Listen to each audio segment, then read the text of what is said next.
So today's webinar is on best practices for residents doing self-assessments and how the CCC should review the milestones. The objective here is to enhance the effectiveness of the CCC and to integrate resident self-assessments and milestone reviews as part of this process. The webinar is scheduled for approximately 1.5 hours and will focus on the following topics: setting up your milestone self-assessments, making sure that that's set up, setting up the appropriate deadline for residents to submit their self-assessments.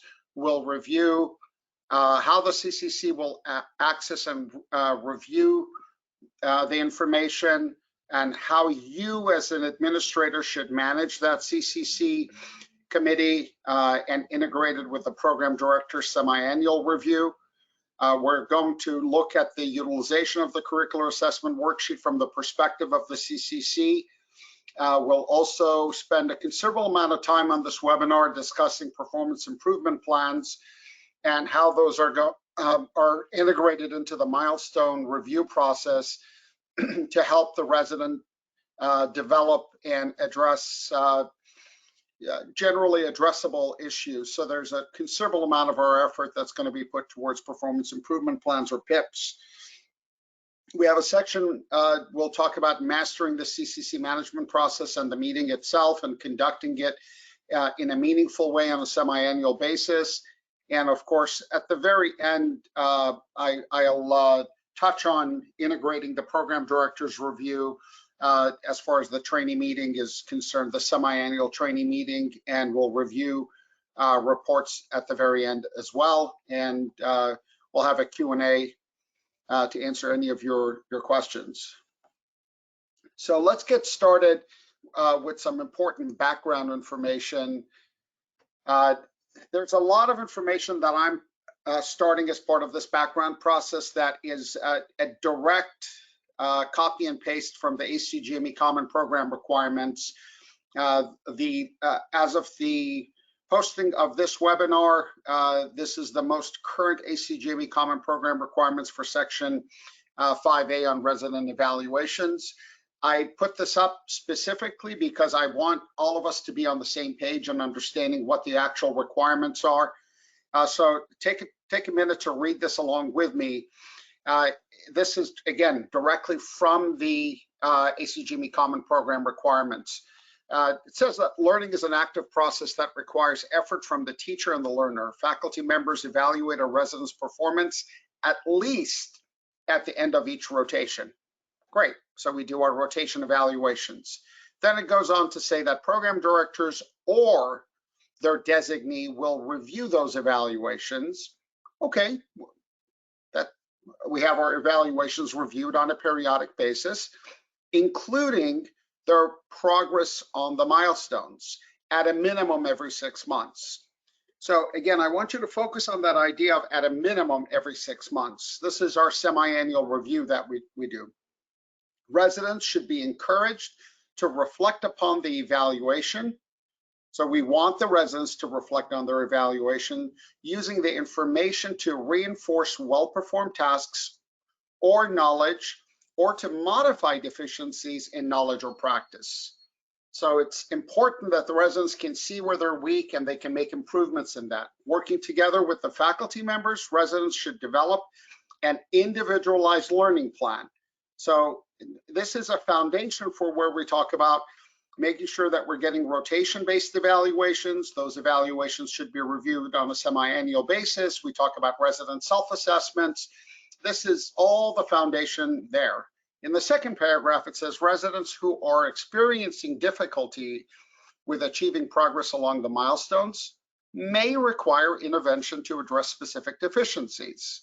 Such intervention, documented an individual remediation plan developed by the program director or the faculty mentor, and the resident will take a variety of forms based on specific learning needs of the resident. So this is where we start talking about performance improvement plans. It's based on this ideology. It is different from the very last sentence here. However, the ACGME recognizes that there are situations which require more significant intervention that may alter the time course of resident progression. So this is where we talk about resident remediation, where a resident may have to repeat an academic year or a portion of the academic year because of their specific significant needs. To ensure due process, it is essential that the program director follow institutional policies and procedures. So I want everyone to understand that the basis of our process here, the basis of how we are conducting all of our work here is based on this information. It's not based on how we're feeling or what we are recommending to you, but it's based on this type of information that the ACGME has put out as the background of Section 5A. So let's get started and build up on this information. So first step we want to get is let's go ahead and get our milestone self-assessment set up so that we can start collecting resident self-assessments. And as we go deeper, we're going to look into some additional common program requirements and how to address those things. So we've reviewed this in the past. It's a quick reminder. I've attached the instruction document for managing milestones. You want to enable your self-assessments by accessing the menu option evaluations. Under manage milestone options, you're going to select the option for milestone setup. These instructions are on pages 34 to 38 of the document that I've attached for you as well. And for those of you who are watching this recording, all these documents are available for you under the menu option, My Help.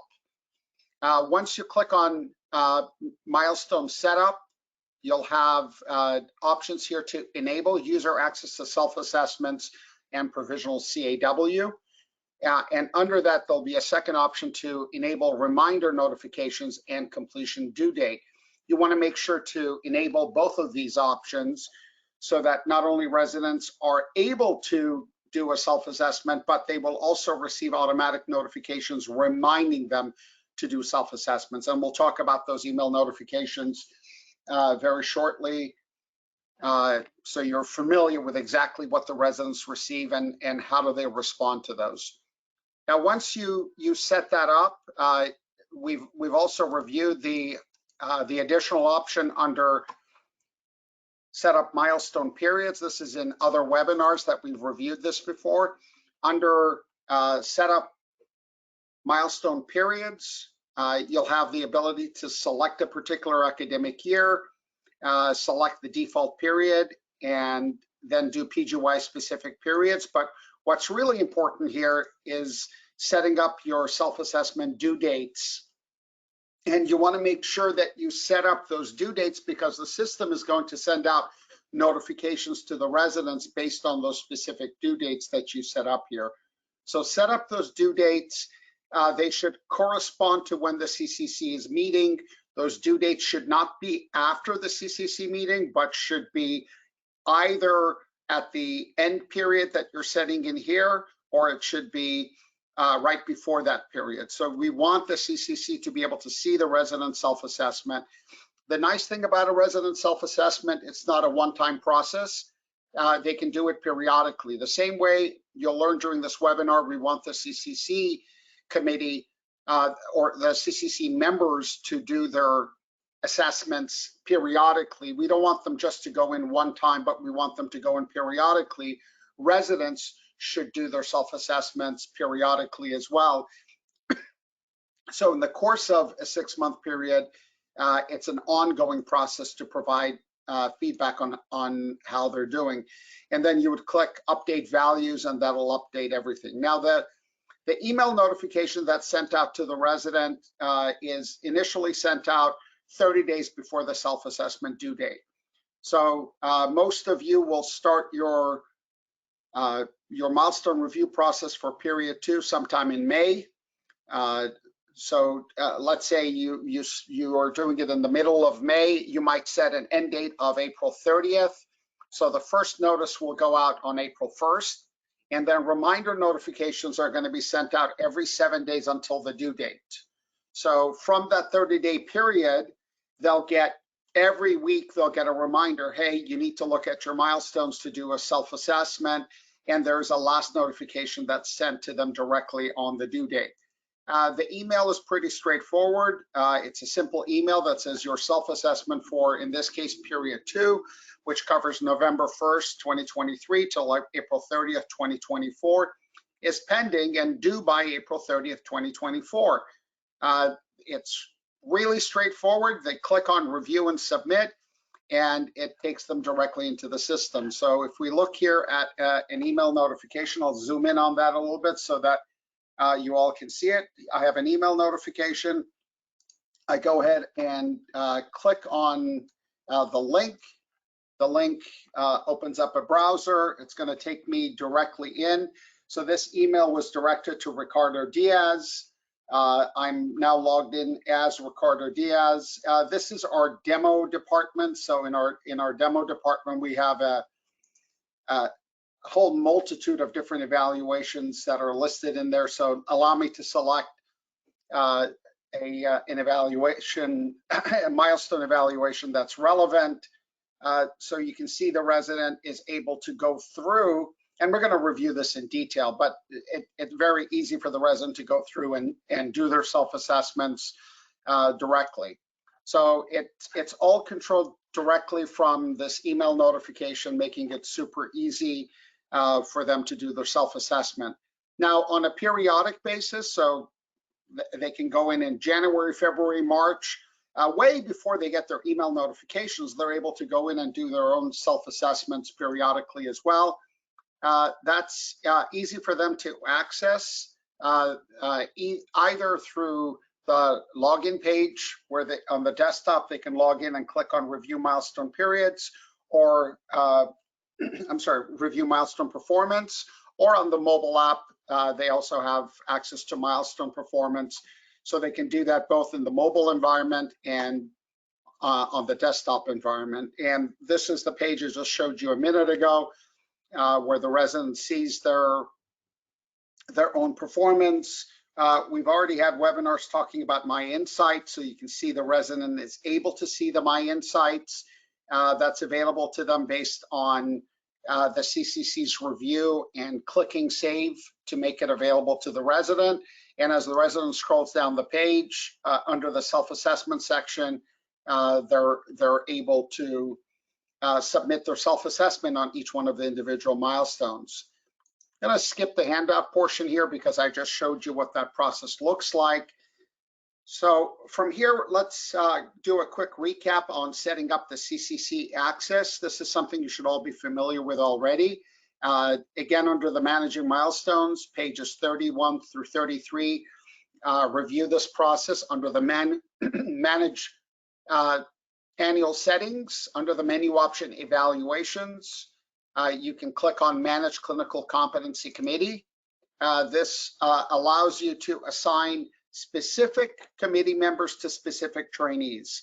Now, it's really important that you start from the right place in terms of don't assign all the trainees to all the CCC members. The process, as per everything I'm going to review with you in this webinar, once we start looking at the common program requirements and those specific requirements that are listed under section 5, specifically subsections 3, 4, and 5, it's very important that this relationship is a one-to-one relationship where you have one CCC member who is reviewing specific trainees. So you want to make sure you create those relationships. All these relationships are created specific to the academic year. This allows you to easily see in the table, I have a Dr. Adler set up for these 4 individuals for 23-24. I can click on edit to make the necessary changes, or I can click on add to add a new committee member that didn't exist before. Adding committee members is really straightforward. Once you click on add, in step 1, it's going to ask you to select the specific CCC member. You have the option of enabling administrative access, which normally you wouldn't have to provide to a CCC member. Simply selecting a CCC member and adding them to this list will provide them with access to the curricular assessment worksheet. As you scroll down to step 2, you're able to select the specific resident, and if you're a fellowship, you skip down to step 3, and you can select the fellows who this CCC member is going to manage. And then you scroll down to the bottom of the page and you click OK, and that will send an email notification to the CCC member letting them know the residents that they are supervising. I encourage you to send the CCC instructions for reviewing milestones and trainee assessments to your CCC members. That's one of the files that I've attached here, which is instructions for the CCC. That's a file that's available under My Help to you as well. Notice that there's also a webinar. Are you and the CCC ready for milestone review and reporting? This webinar we're doing today will be made available there as well, but this is an older webinar that's currently available for your CCC to review as well. So let's quickly review that process.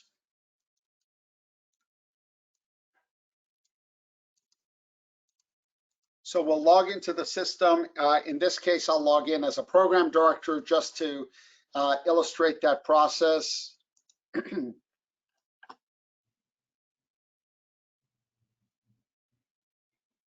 And I'm going to go under the menu option, evaluations.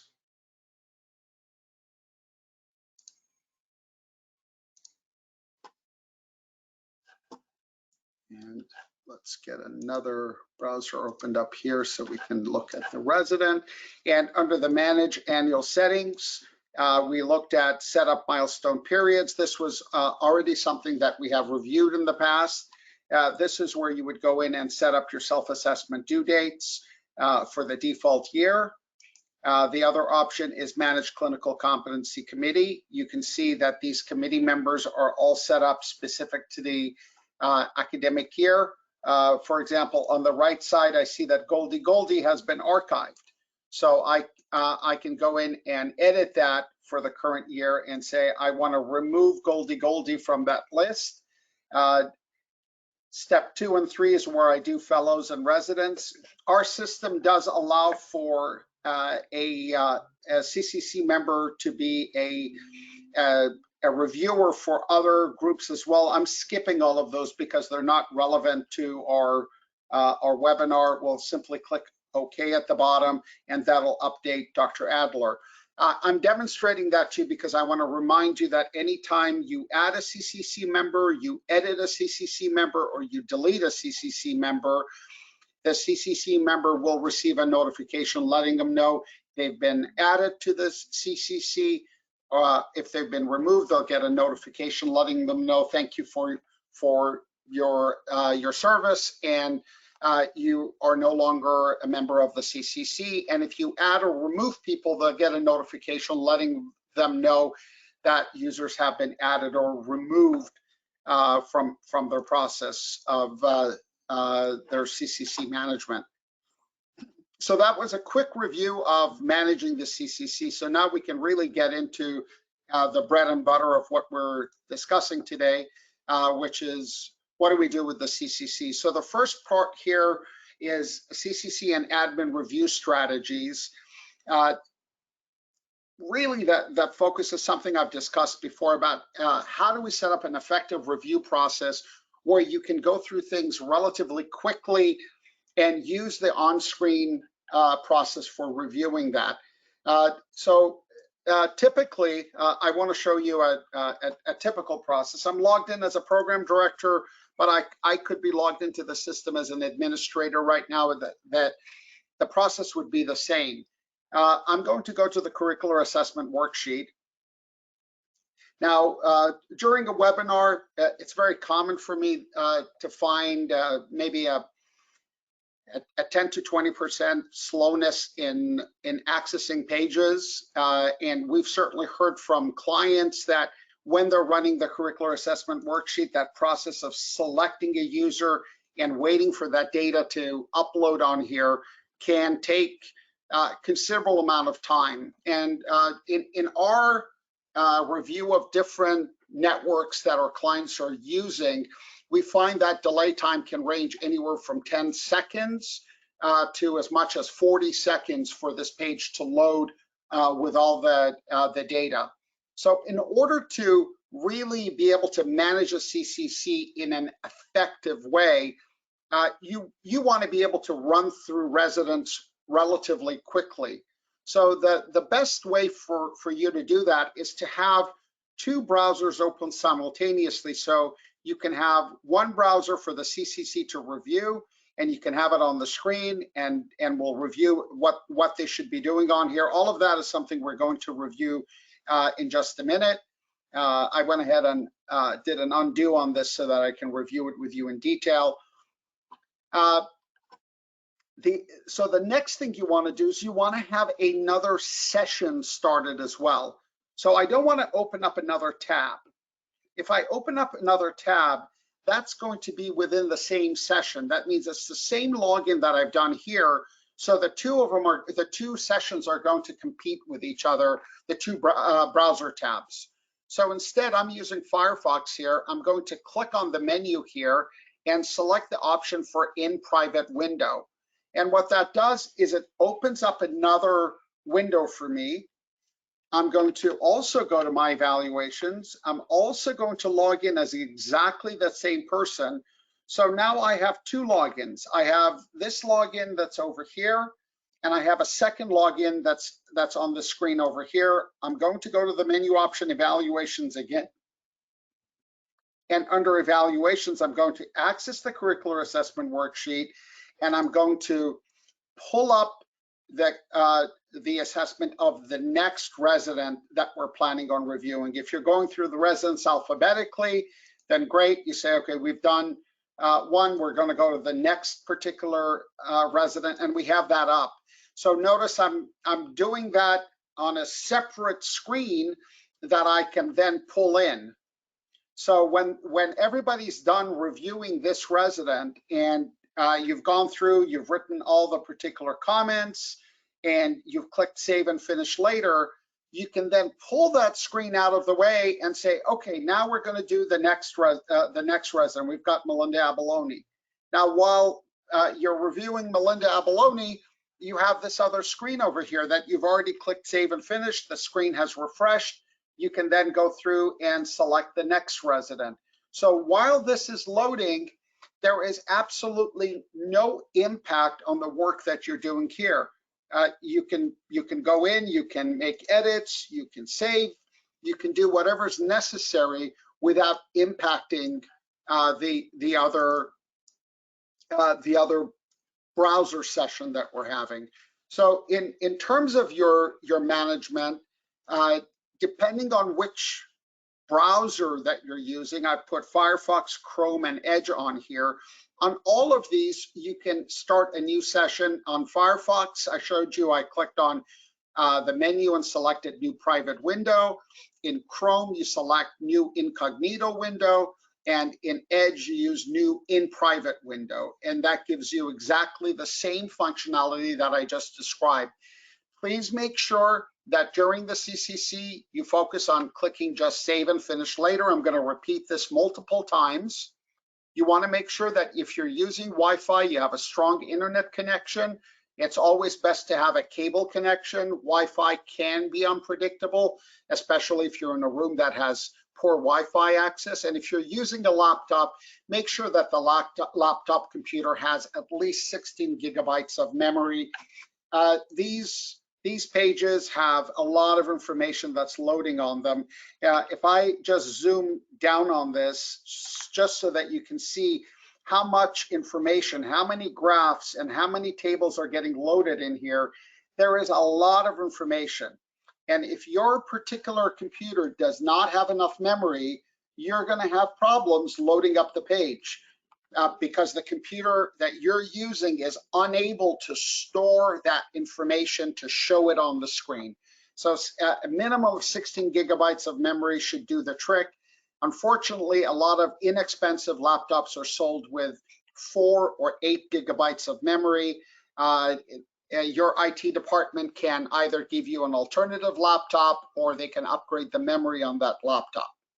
So really that's your minimum setup to really prepare for the CCC meeting.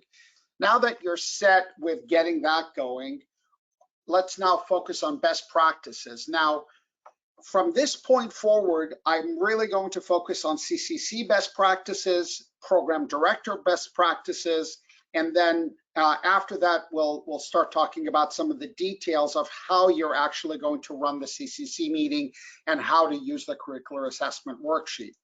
So the first area we want to focus on is going back to the ACGME Common Program requirements and recognizing what the evaluation requirements are. So go back to the very first slide that I shared with you, and we looked at what the intent of Section 5 from the ACGME Common Program requirements are. And one of those requirements was specifically having to do with evaluation. So when you read the Common Program Requirements Section 5A1C, it says that programs must provide an objective performance evaluation based on the competencies and the specialty-specific milestones. And everything that's marked as core is a requirement. And everything that's marked as a core is not only a requirement, but must be demonstratable. That means a site visitor can always ask you to demonstrate how you are doing these evaluations and what do your evaluation forms look like. Now, as part of your evaluation requirements, there are two must requirements, item 1 and item 2. Item 1 is you have to use multiple evaluators. So this is what we talk about our 360-degree evaluations. There should be faculty, peer, even self, and professional staff members. This is verbatim from the Common Program requirements. I haven't added any words into this. Item number 2 asks you to provide that information to the Clinical Competency Committee for its synthesis of progressive resident performance and improvement towards unsupervised practice. So how do many programs do this? Well, they print out all the evaluations and they give it to the CCC and they say, here, review it. Well, you don't need to do that if you're using the curricular assessment worksheet. This whole system over here is all about automatically calculating what those provisional scores are based on all those evaluations that are done. And we're going to review this in detail. So by you having those evaluations and mapping those evaluations to the milestones, that's a separate webinar we've already done on managing your milestones, you effectively have addressed the Common Program requirements. So you want to make sure that you have 360-degree evaluations. You want to make sure you have self-assessments, and you want to make sure that that data is mapped to the curricular assessment worksheet. Fantastic. Now, step 2 of this process is recognizing the role and responsibilities of the CCC. Again, we're going to focus on Section 5. Now, in the previous slide, we looked at Section 5A1C. Now I want to focus into Section 5A1D. Item D talks about the program director or their designee with input from the Clinical Competency Committee must, number 1, meet with and review each resident their documented semi-annual evaluation of performance, including progress along the specialty-specific milestones. Great.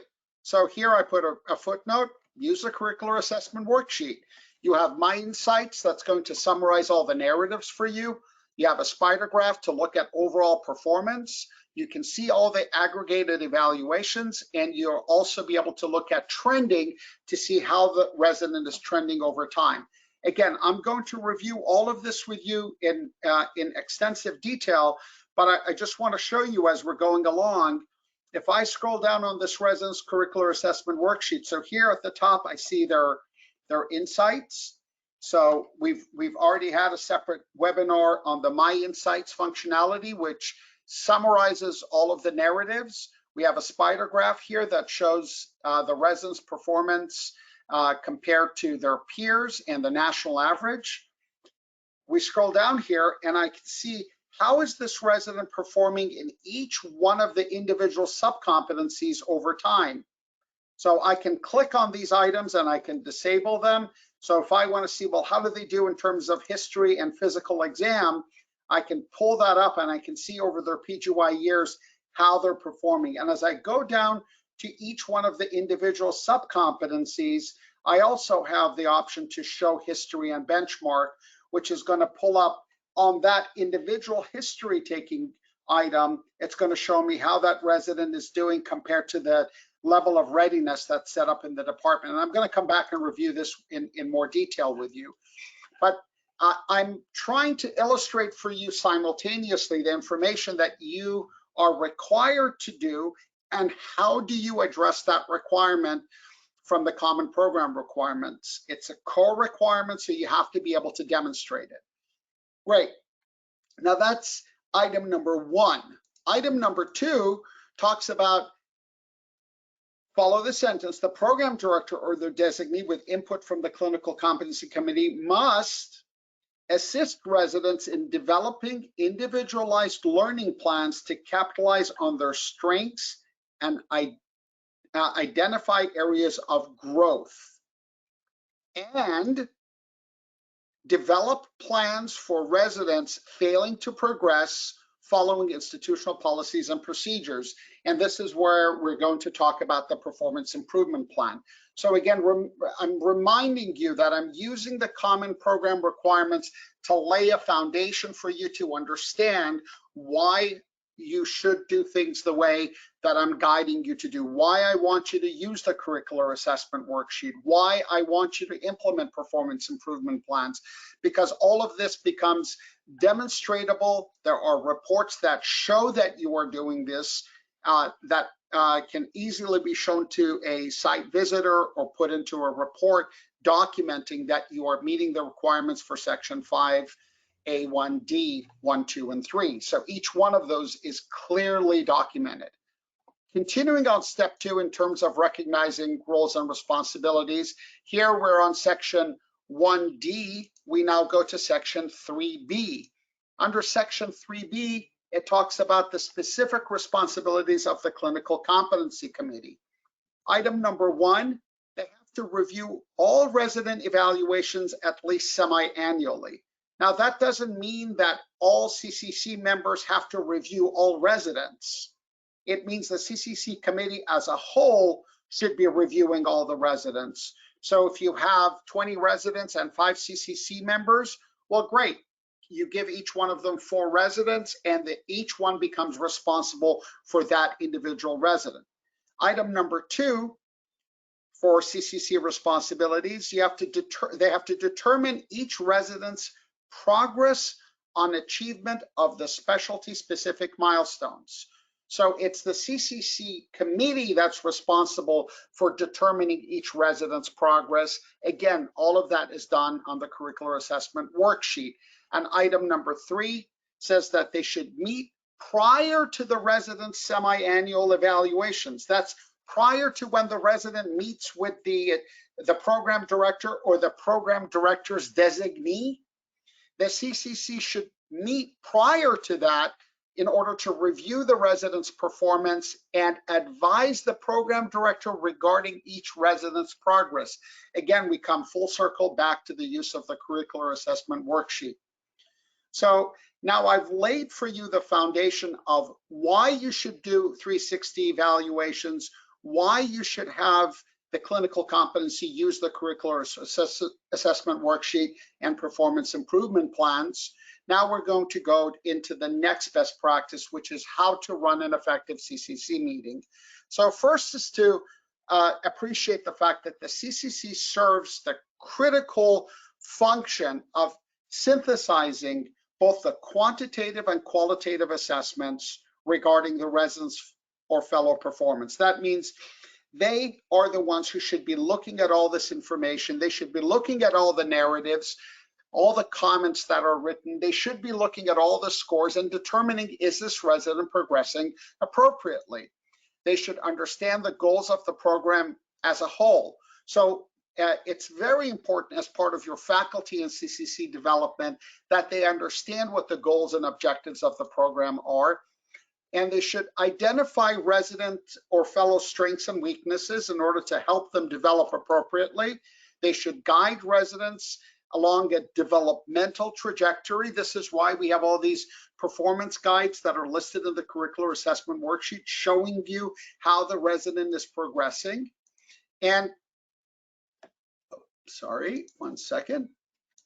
And they should review that curricular assessment worksheet periodically before the CCC meeting. So it should not be that on the day of the CCC meeting, it's the first time the CCC members are looking at the residents' development. They should be looking at this information periodically. So this is the main backbone to running an effective CCC meeting, is having at the very least this infrastructure in place. Now, how do we encourage the residents and fellows to get involved in this process? Well, we want to provide them with a guided self-directed assessment so that they have a worksheet, they have a system that they can go through to look at their own performance. And that's the curricular assessment worksheet where they're doing their own self-assessment.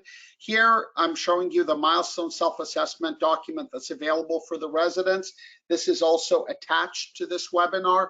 For those of you looking at the recording, you can access that document under My Help.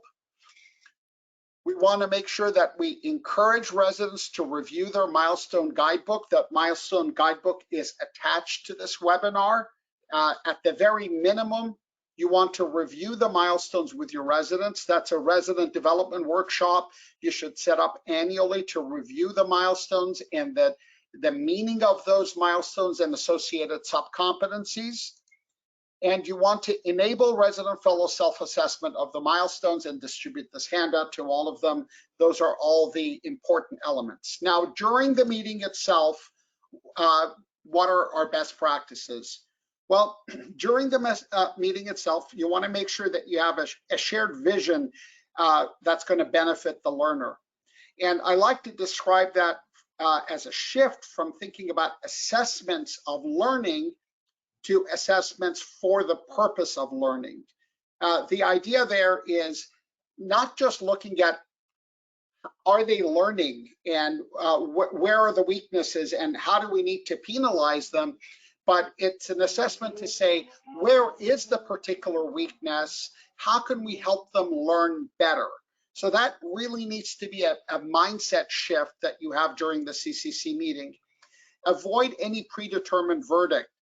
This is unfortunately a bad habit that we see in smaller programs where the CCC members are intimately familiar with the trainees and they have predetermined ideas of how the resident should be rated. You should instead look at the actual information, look at the assessment forms, and see how they're being rated. Of course, that all comes back to making sure that you have good quality evaluation forms, and these are the forms that we've made available for you to utilize and customize. All members should voice their opinions respectfully. So each individual CCC member should present the specific residents that have been assigned to them, and all members should listen to that presentation and provide any comments in regards to their own opinion of the resident in a polite, respectful way. Implement the performance improvement plans. We're going to spend a considerable amount of time talking about that. And it's very important that during the CCC meeting, you click Save and Finish Later. Don't click Finish. That's a program director task. We need to give an opportunity for the program director to have a semi-annual meeting with the resident. And I'm reminding you of that section 3 that we reviewed, where this is a semi-annual review. And at this stage, the CCC is only doing their responsibility, which is meeting semi-annually and looking at all the assessments, and the PD will click Finish. So these are the main 5 guideposts that are reviewed with you for CCC best practices. Now, it's important to note that the CCC has different responsibilities than the program director. The program director ultimately has full accountability. The program director is listed with the ACGME as the main point of contact, and they have full responsibility for how the program operates. The PD is directly also engaged with the public, whether it's public within the hospital or a public face of a particular program, along with the chairman of that program. The PD identifies opportunity for faculty development. The PD is the advocate for residents and fellows. The PD is not supposed to be there to penalize them, but to help them and be an advocate for them. And of course, the PD is the one that meets with the residents semi-annually to guide them as to how they're doing. Well, how do the trainees fit into this process? Well, the trainees are expected to do self-directed learning. They're expected to do self-assessment of their own performance. We provide them with national benchmark and peer benchmarks so they can see how they're doing compared to the national average for residents in their same training level and their same specialty, and also comparing them to their peers. You can set goals and objectives, and they can set their own goals and objectives as well. This is what comes with their self-assessment of their milestones. And for those residents that are high performers, you can set stretch goals for them. So you can actually give them higher standards to achieve. So this is where you can customize the level of readiness for residents individually, different from the PGY specific benchmarks that you've set. And residents should definitely be involved in providing faculty feedback, and there should be a transparency regarding performance expectations to the resident. So that was a ton of information that we just reviewed, laying the foundation for those CCC responsibilities. And now it's really time for us to get into the whole process of the CCC review process. So reminder that the CCC responsibilities and best practices are to review the sub-competencies and milestones. They should review my insights. They should review the curricular assessment worksheet periodically. I generally recommend on a monthly basis. The CCC members should write comments, and they should be prepared in advance to present at the CCC meeting, and they should only click Save and Finish later. So that's a quick summary. So on the curricular assessment worksheet, let's get a quick lay of the land and understand what's in the new format. Many of you will be using the new curricular assessment worksheet for the first time. So let's understand what's on there. You have all the same filters as you did before for selecting users and different academic years and periods. You have all the same history functionality, but you have many important functionalities you should be familiar with. First of all, you have the introduction of My Insights. My Insights is an AI-based technology that takes all of the narratives or comments that were written on the resident for the previous 6 months and distills all that information into an overall narrative summary that shows strengths, areas of improvement, and overall summary. So here we can see this. Let's zoom in on it just to become a little bit more familiar with it. And this is actual AI language that you can see here as an example. In addition to the overall My Insights, we'll see in a few minutes that My Insights is also available for each one of the core competencies. So you have overall plus 6 additional My Insights. And we'll look at the My Insights for the competencies. They are strategized a little bit differently than the overall My Insights.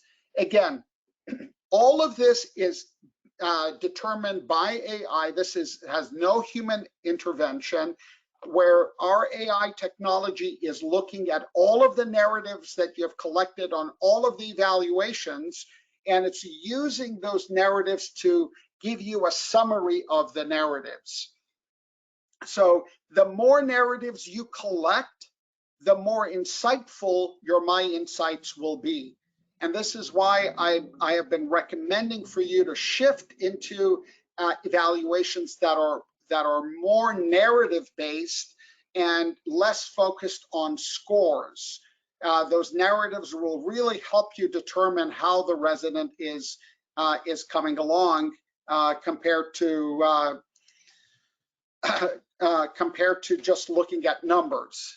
Now, to the bottom area directly under the narratives, you have another section here that's the ITE scores. So all those ITE scores that can be uploaded through my portfolio for each individual resident are also displayed here. So you can see for each academic year what the ITE scores are.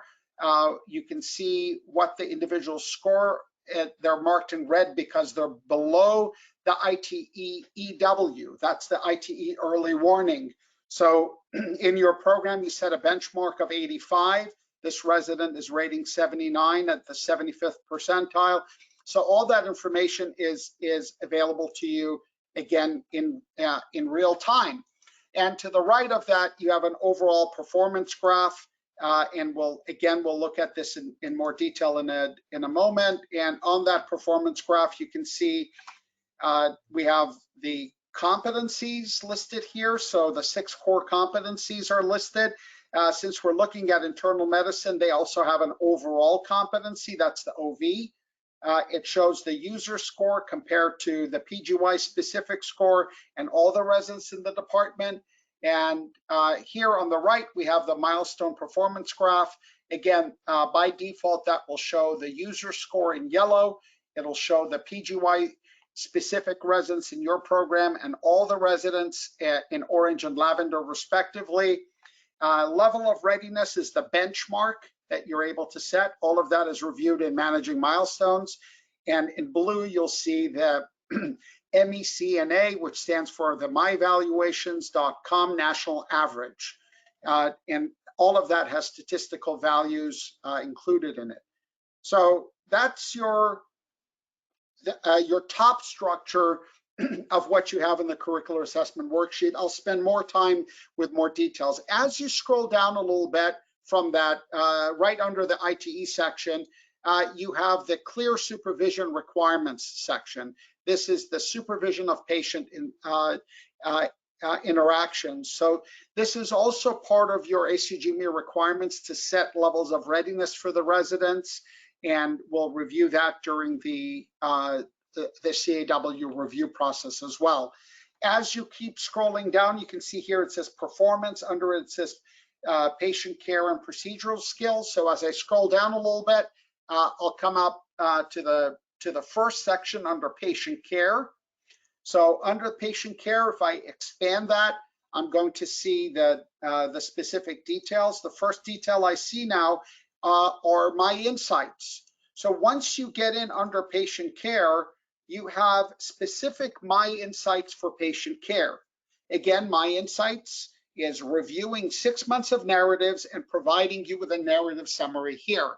Those narrative summaries are going to be typically released in the first week of May and in the first week of November of every year. So you have to collect 6 months of narratives for us to be able to generate a narrative summary for you. Notice that the My Insights for the competencies are broken down as the initial months and the most recent months, so that the AI technology is actually looking at, okay, over 6 months, how did they do the first 3 months and how are they doing in the latter part?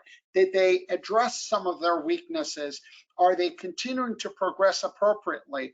So the My Insights is it's a really, really clean way for you to get a quick summary of the residents' competency-based performance. Now, directly under that, you have the competency readiness status. So this is different than the older format where the competency readiness status was put at the bottom of each competency. This is now displayed right at the top part. So while you're under the section for patient care and procedural skills, you can see their status and readiness. This white area here shows that they have a neutral status of readiness. Green means they are ready, and red means that there's an area of deficiency, or if you've selected them as not being ready or conditional upon improvement.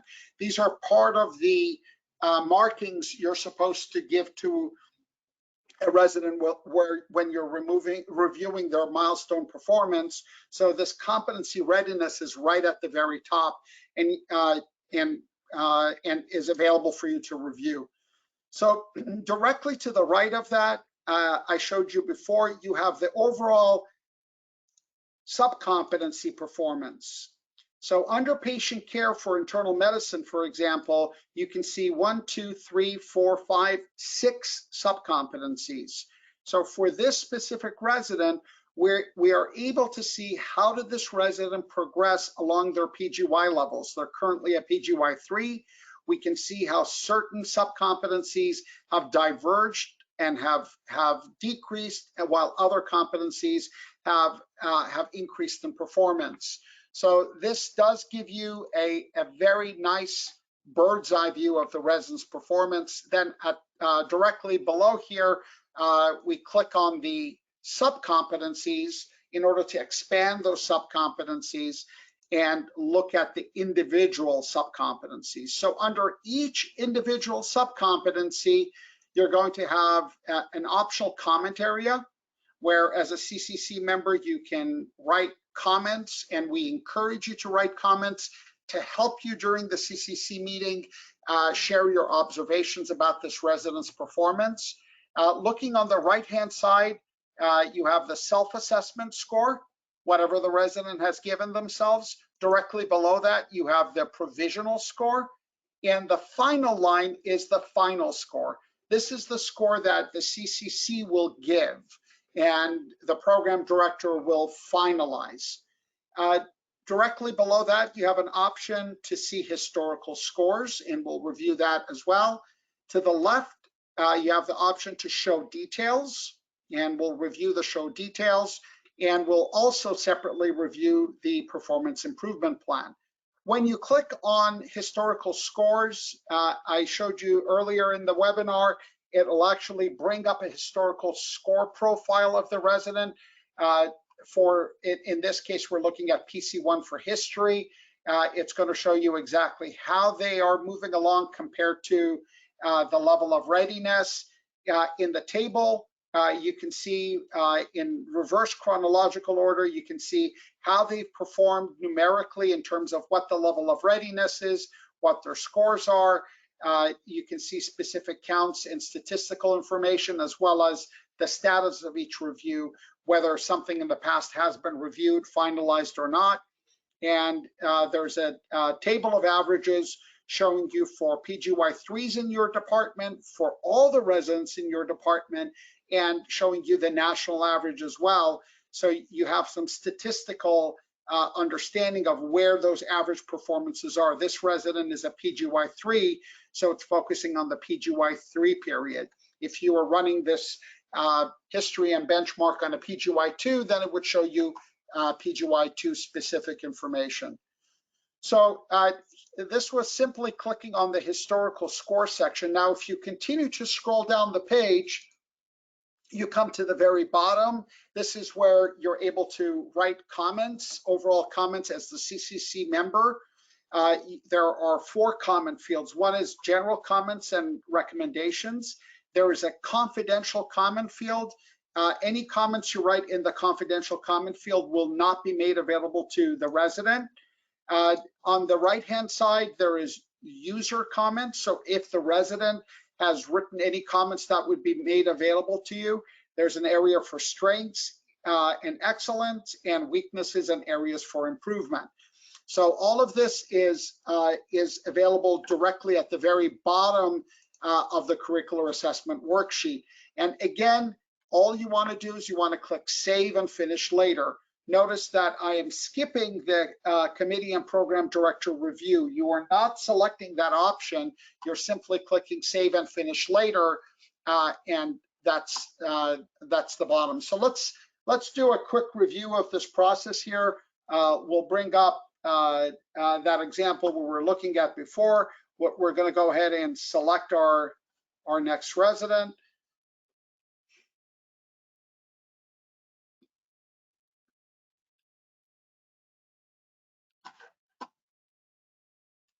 I just hope I didn't lose my session. Nope, okay, good. So let's scroll down. We can see in this case our overall My Insights. If the overall My Insights was already reviewed, it shows that it was reviewed on April 14th by Daryl Adler. Then it's made available to the resident. It's marked as reviewed and modified. Modified means whatever the AI had written in here, something was modified in here. If you're a CCC member or the program director and you still want to make changes to this, you can click edit and you can go in and make any changes to this. So this is the text that the AI has generated, and it is up to you how you want to present that to the resident. Otherwise, you can leave it in the final review. These are your graphs. As you hover over each area, you can see the details of the graph. You can zoom in if it's more comfortable for you to look at it in a zoomed in format for both of these graphs. You can look at that in your own convenience as well. You have their in-training exam scores. Additional exams will show any of the additional exams and the My Quizzes that have been generated through My Evaluations. All of that is available for you here. Under supervision and patient interaction, this is referring to Section 4 of the Common Program Requirements for reviewing the resident's level of readiness. If you click on Edit Requirements, it'll bring up a specific report. I'm going to zoom in on this a little bit so that everybody can see the content. It'll bring up all the various procedures and tasks that residents are able to perform. It'll show you the total number of tasks they've submitted and have been marked as accepted, what's pending in the system for them to get signed off on, what's required for them to complete. On average, what do PGY3 residents in this example, how many of these procedures do they do? This person's status is based on credentialing versus the other options of forcing them to be marked as able to perform or forcing them that they are unable to perform this task anymore. And then the 4 levels of supervision as defined by the ACGME are listed here. We have a separate webinar talking about levels of readiness and how to establish these guidelines. This is just a very quick review. So on at least a semi-annual basis, the CCC is supposed to determine what level of supervision is required for each one of the procedures that the resident is able to do. You go through, you mark those respectively, you click Submit Procedures, and that will update the supervision requirements for the residents. So as I scroll down, if I click here to collapse all of these, or if I click on Collapse All, it will collapse all the different sections, and this will show you the big picture of what you're going to go through. You can see that in internal medicine, you have the 6 core competencies and you have an overall competency as well. So I can expand each one individually now just for the sake of demonstrating it to you. As soon as I expand patient care and procedural skills, I see My Insights. I have the ability to edit the My Insights for that section. I see that there's an overall readiness here. He's marked as ready, so the status is green, versus if you mark them as not ready or conditional. I can see the subcompetency performance going through here. If I hover over each one of these graph points, I'm going to see the specific numerical values as well. If I collapse the subcompetencies, I can see there are 6 subcompetencies. As I scroll down, I have an administrative comments area. All of these history icons you can expand on to see if there are any specific history for this score. This shows me all the various times that Daryl Adler has come in and has updated the score. So I can see that the score has always been 3.5 and Daryl Adler has not changed that score. So I can see if the scores are changed, so it allows you really clear flexibility on knowing what's the history of these activities. So to the right, I have the self-assessment score, which the resident has not provided.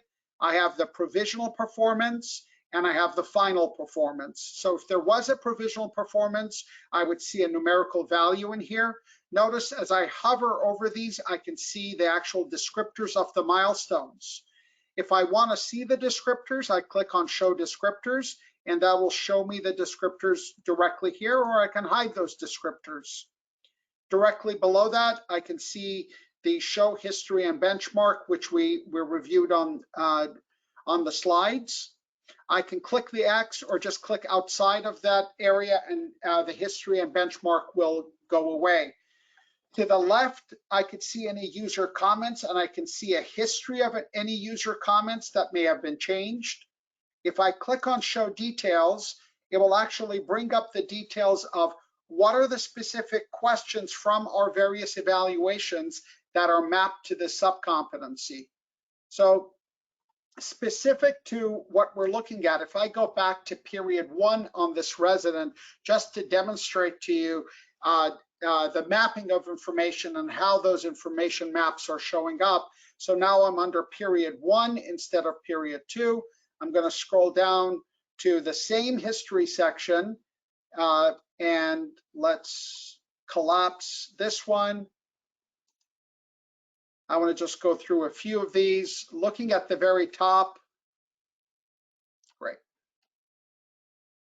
Just so that you have a chance to see some of these items.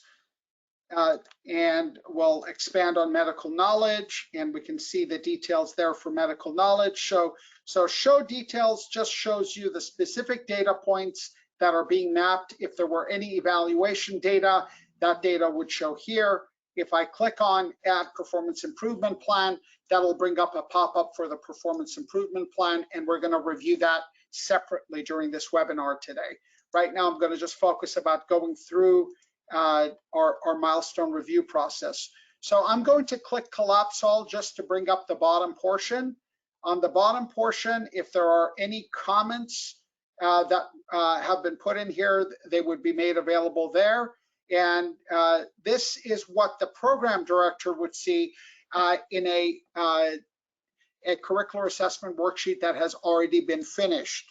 So at the very top here, we can see that this was marked as finished by Daryl Adler on April 17th because I went to period 1. So unless I click on Undo Submission to undo this curricular assessment worksheet, notice that all of these fields for comments are blocked out, and the program director comment is blocked out. There's only a field here for a post-acknowledgement comment. So I'm going to go back up to the top. I'm going to click on period 2.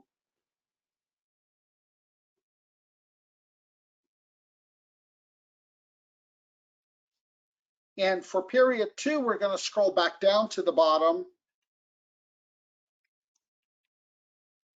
And we can see that those comment fields are now available, and we can write specific comments. So once you're done with that, the process of reviewing all of those milestones, writing comments, you would simply click the Save and Finish Later and move forward from there. So let's now get into implementing the performance improvement plans. I've already given you a foundation of why we want to integrate the performance improvement plans. Let's now talk about those benefits of the performance improvement plans. First of all, they're directly part of the milestone review process. So it becomes an easy way for you to see that the resident's milestone performance and to set specific performance improvement plans there. In the module, you're able to actually use the performance improvement plan process to easily scan a resident's performance and have the system determine for you what are the specific areas of weakness that the specific residents have. And I'm going to show you how the system can identify that for you automatically. Then you're able to easily document the PIP for review. The system will automatically send email notifications to the trainee to review their performance improvement plans. And we can standardize that feedback. The system is set up with very standardized, detailed information that you can standardize across all your communications with the trainees. And of course, there's automatic reminders to review their performance improvement plan progress that's accessible through the PIP inbox, both on the mobile device and on the website. And of course, you'll be able to generate PIP reports that can show the CCC how you are documenting areas of weakness on the resident. So I'm going to spend a considerable amount of our time now to talk about performance improvement plan best practices. So we were looking at performance improvement plans just a minute ago as part of the curricular assessment worksheet. So we looked at the curricular assessment worksheet, and we saw that we have the ability of initiating a performance improvement plan directly through that worksheet. So as you're going through and you're looking at a resident's performance, we want to now understand what those specific best practices are that I want you to excuse me, apply in your review process. So first part is determining the need for a performance improvement plan. First is to substantiate that what the behavior issue is. So it's very important. The first thing that you should do is to list the specific behavioral weakness that the resident has. It's not sufficient just to say there is a behavioral weakness, but it's important that we identify there's a specific behavioral weakness and what is that specific weakness and how are we going to address that specific weakness? What actions are going to be taken to address that weakness, and how do we determine if there is a trend in poor performance, again, from using the CAW? This is very, very critical part of this review process. We should not just focus on, hey, there's a problem, but we have to be able to address that there is a specific problem and how can we address that problem. We have to determine if the PIP can actually improve the trainee's deficiency. For example, is it an in-training exam poor performance? Then yes, we can do something to improve the resident's performance. No questions asked. Is it a milestone or subcompetency deficiency? Yes, we can use a performance improvement plan to address that specific deficiency. Are they missing on rotation objectives? They're poorly performing on a specific rotation. Then yes, that can also be addressed in a performance improvement plan.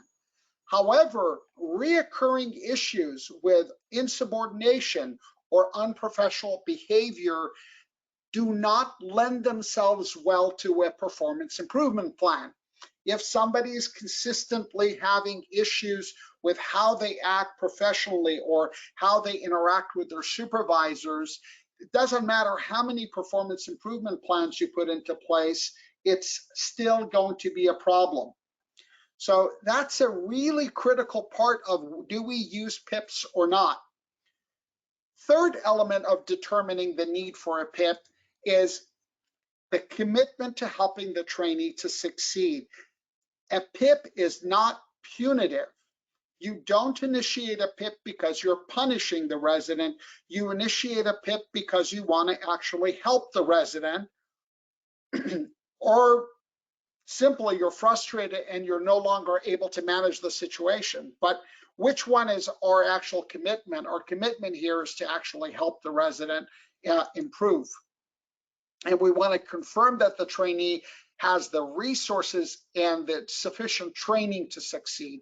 So if we're focusing on their in-training exam, we've provided a system for implementing quizzes, and we've provided at least 2 case studies that show that rotational-based quizzes help an in-training exam and board pass rates, to the point that 70% board pass rates were increased to 100% simply by using our quiz module.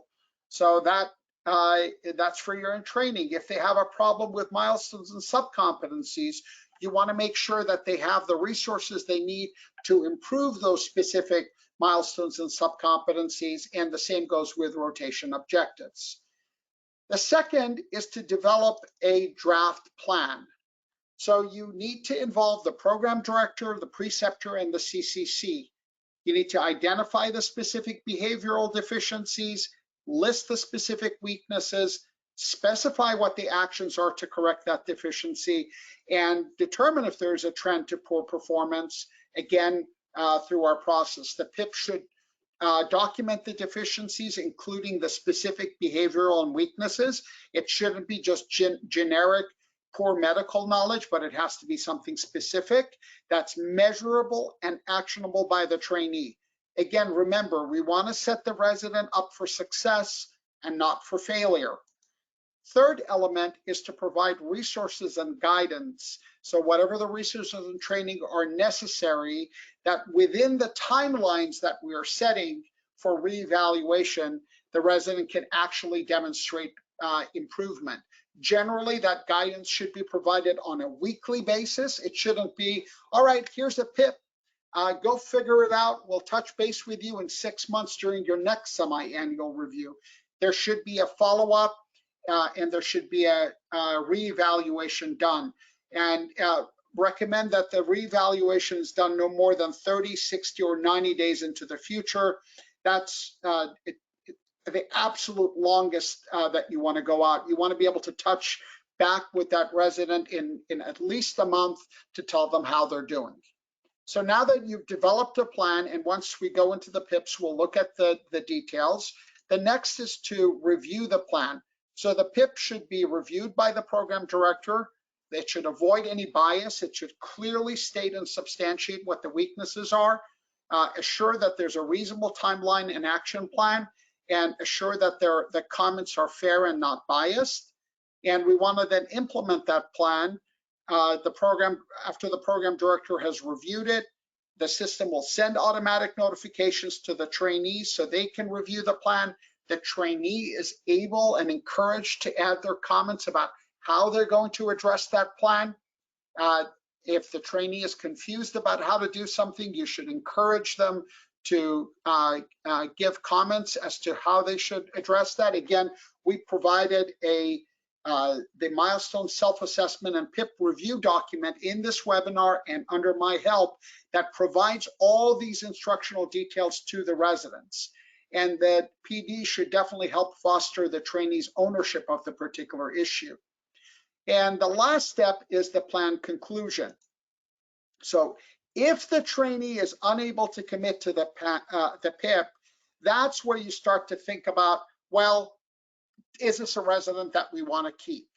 Now you start getting into serious actions. You start talking about, in some states, we have unions for the residents. And now we start talking about a resident who is no longer fit for the program because they are unable to commit, they don't want to be involved in improving themselves. That becomes a completely separate issue.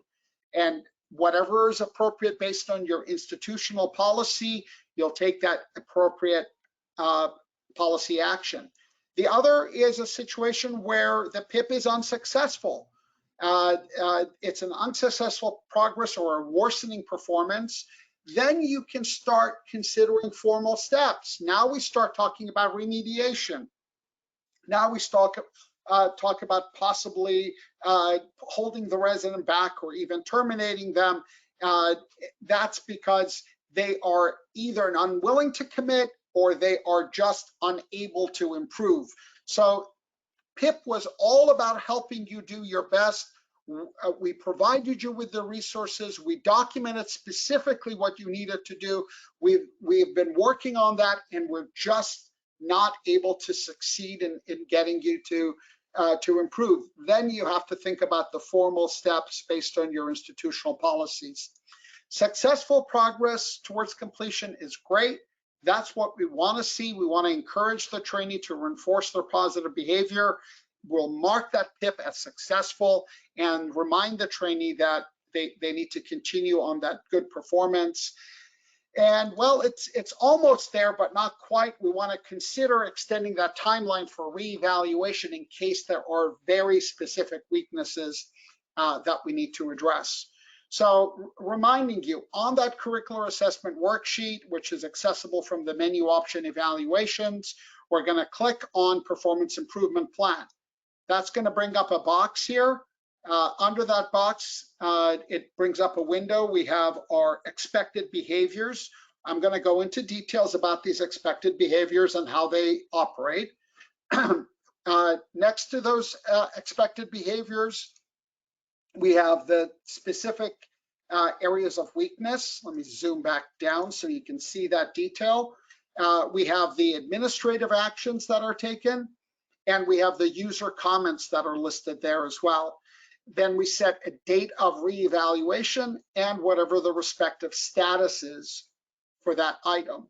So you'll notice that at the very top, we have an option here for the competencies. So every individual competency we select has its own respective behaviors that are pre-populated in the system and you can customize. Simply by clicking the option for area of deficiency, that enables that particular action. So when we enable a particular area of deficiency, in this case, for example, recommends diagnostic and therapeutic interventions with attention to safety, cost, and efficiency. That is the expected behavior. And once we mark that particular item as an area for deficiency, then we're able to identify its weakness, what that specific weakness is, what is the specific action that should be taken, when are we going to reevaluate this, no further than 30, 60, or 90 days into the future, as I advised, and what's the particular status of that item. So this is just focusing in so you know that that's one item we're looking at. So in the big picture, when I mark that as an area of deficiency, then I have the ability to fill in everything and then set whatever the status is, which could be pending, successful, or unsuccessful.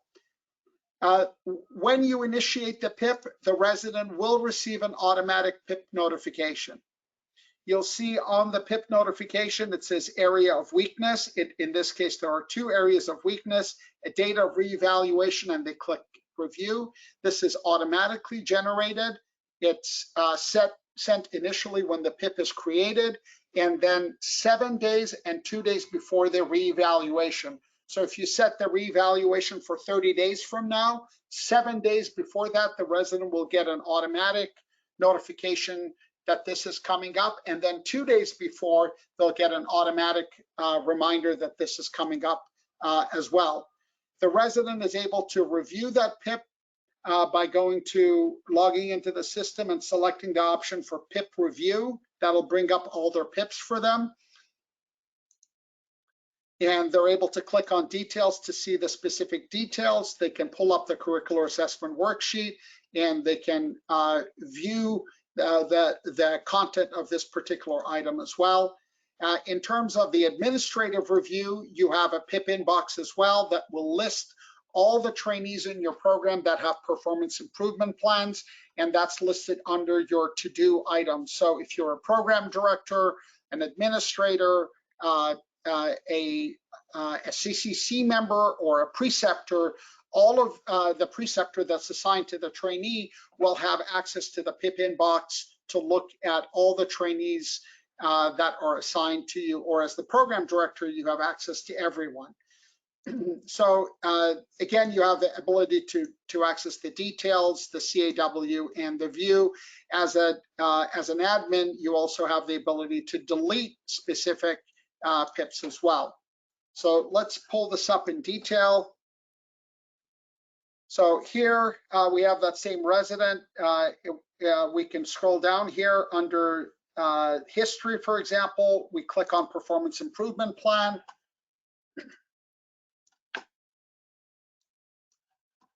Sorry, I have a few different windows open and I'm getting some of my pop-ups go someplace else. Let me just get all my windows in a row.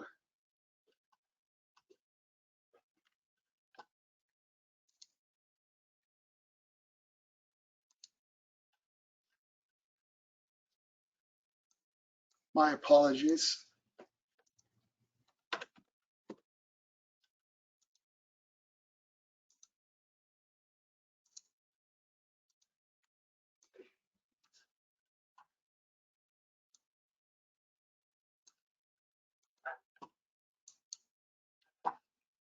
There we go. Sorry about that, little technical difficulties with too many windows open at the same time. So because we clicked on performance improvement plan under the history section for patient care, I want you to notice that I'm going to zoom in.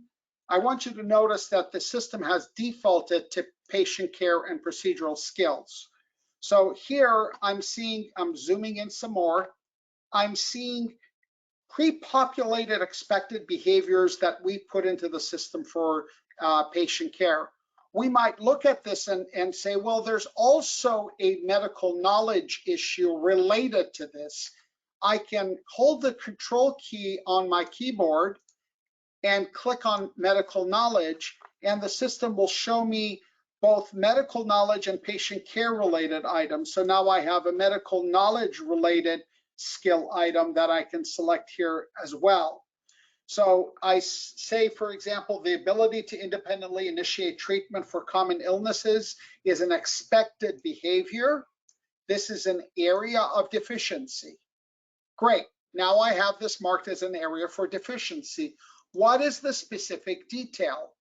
We have provided you with pre-populated areas of weakness. If you can, everything I'm showing you is customizable by you. But in the event that there is a particular area of weakness that you just want to populate freehand, you click on Other and you can populate that. If otherwise, you can select the particular weakness. Same with the action items. We have provided you with pre-populated action items, or you can do Other to type in freehand what you want. We set a date of reevaluation. I recommended generally within a month is a good idea, so we can say in a month. And what is the current status? Is it pending, successful, or unsuccessful? So in addition to setting up, identifying the weakness, the action plan, you would use this space to provide the necessary administrative comments. The resident will be able to write their own comments. You click Review and Sign, and that's the process of initiating a review process. At the very end of our session today, we'll go back and we'll take a look at what types of reports you're able to run on this information as well. Now that the CCC has reviewed the curricular assessment worksheet, understands to initiate performance improvement plans, I want to focus as a quick review on conducting the program director and training meetings on a semi-annual basis. This is a very quick review.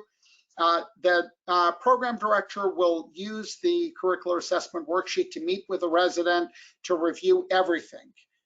They will go through that same review process, looking at specific areas of weakness, identifying areas for improvement, and they'll go to the very bottom where notice there's a specific area for committee, and I'll zoom in on that so you can see the details. Committee/program director review. And it says the CCC has reviewed this resident's performance over the last period. The performance summary has been provided to the trainee for review. So this should generally be selected after the program director has met with the resident. Then the program director can check that off, and the program director will then click Finished Final Submission.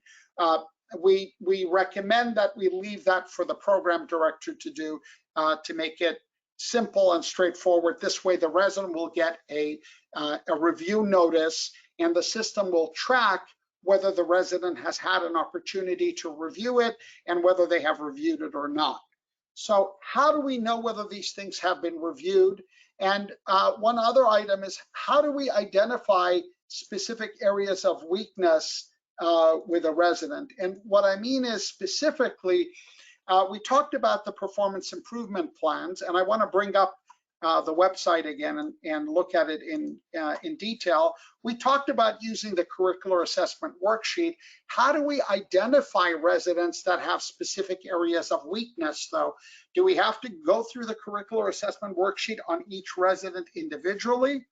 Well, you'll notice right under the curricular assessment worksheet, we have the process to initiate milestone PIP assignments. Let's take a quick look at how this process works. And so under this process, and I'm zooming in so that everybody can see this, what the system can do for you is I can say for a specific academic year, focusing on the ACGME internal medicine milestones, focusing on my residents, all my training levels. I can select a specific training level. I can say, well, I just want to focus on my PGY3 residents, looking at both period 1 and 2 of the academic year. Show me any resident whose performance in a subcompetency is below 3.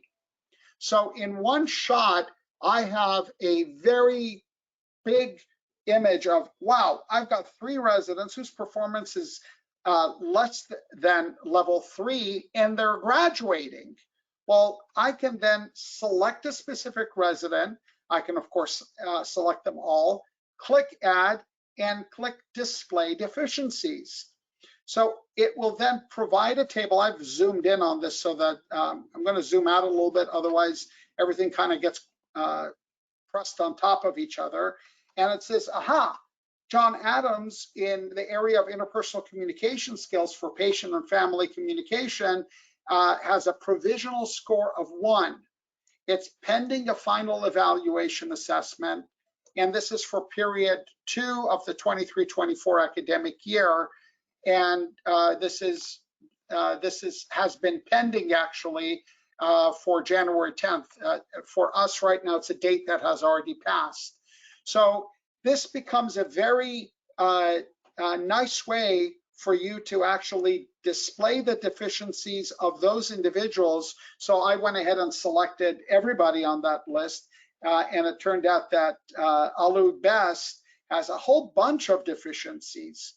So these deficiencies are marked for you, and you have the ability to initiate a performance improvement plan, or you have the ability to select all of them and initiate an improvement plan on all of them. Of course, that's an option you have. So this was just one quick item I wanted to review with you that can be part of this entire CCC review process. Now, having followed everything, the last component of this is to generate reports. Those reports are going to be focused on 3 areas. One is regarding performance improvement plans. We want you to be able to generate performance improvement plan reports specifically to be able to demonstrate to the CCC or internally during a review process what our performance review plan statuses are.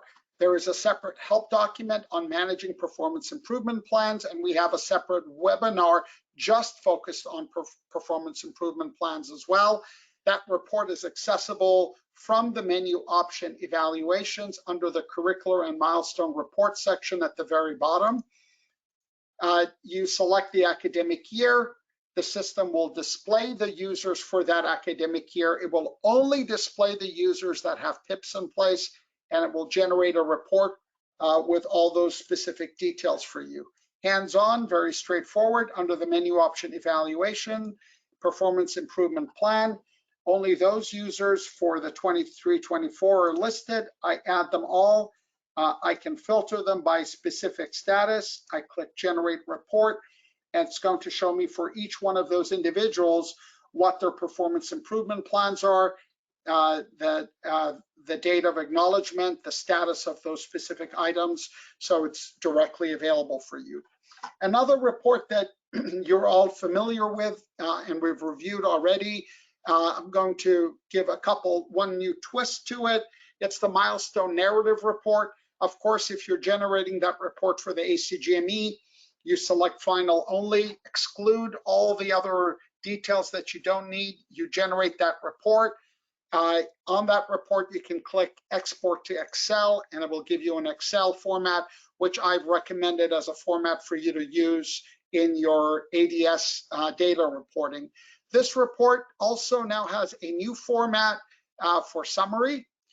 When you select the summary format and you click generate report, it will give you a summary of all the residents, where it's going to list each resident that you've selected individually, and it's going to show you their performance side by side with each other, and it will put all your residents on a graph for you as well, so you can see within a PGY group or all the residents overall how they're performing. It's a very nice way to look at summative performance, and all of that is through the Milestone Narrative Report. And the last report is the Ledger of Assessments report. This is also all available under the menu option Evaluations for the curricular and milestone reports. This report will show you all the curricular assessments that have been completed, the date they were completed. Let's zoom in on that a little bit. The date it was completed, who the CCC reviewer was, how much time was spent. This is 3 minutes. If it has been reviewed by the resident or not, including any self-assessments and when the self-assessment was done. And it will list all the pending assessments that have not been completed yet. So let's go in and do some hands-on on this really quick. I showed you the performance improvement plan. The other option is the Ledger of Assessments.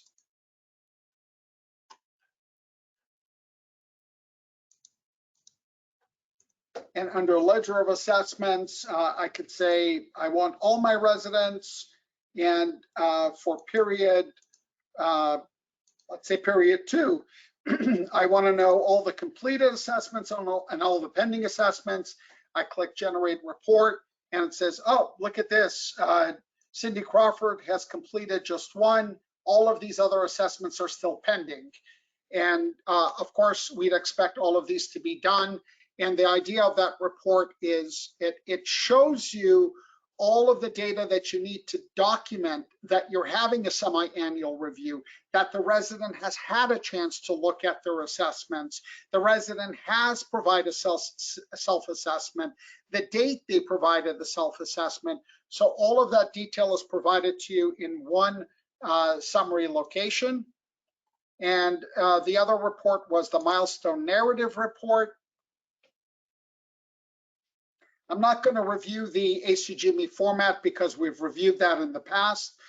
We would select all the residents we want to include, select the specific academic year period. If I click Summary, I can then select my other options. I'll leave them all as default, click on Generate Report.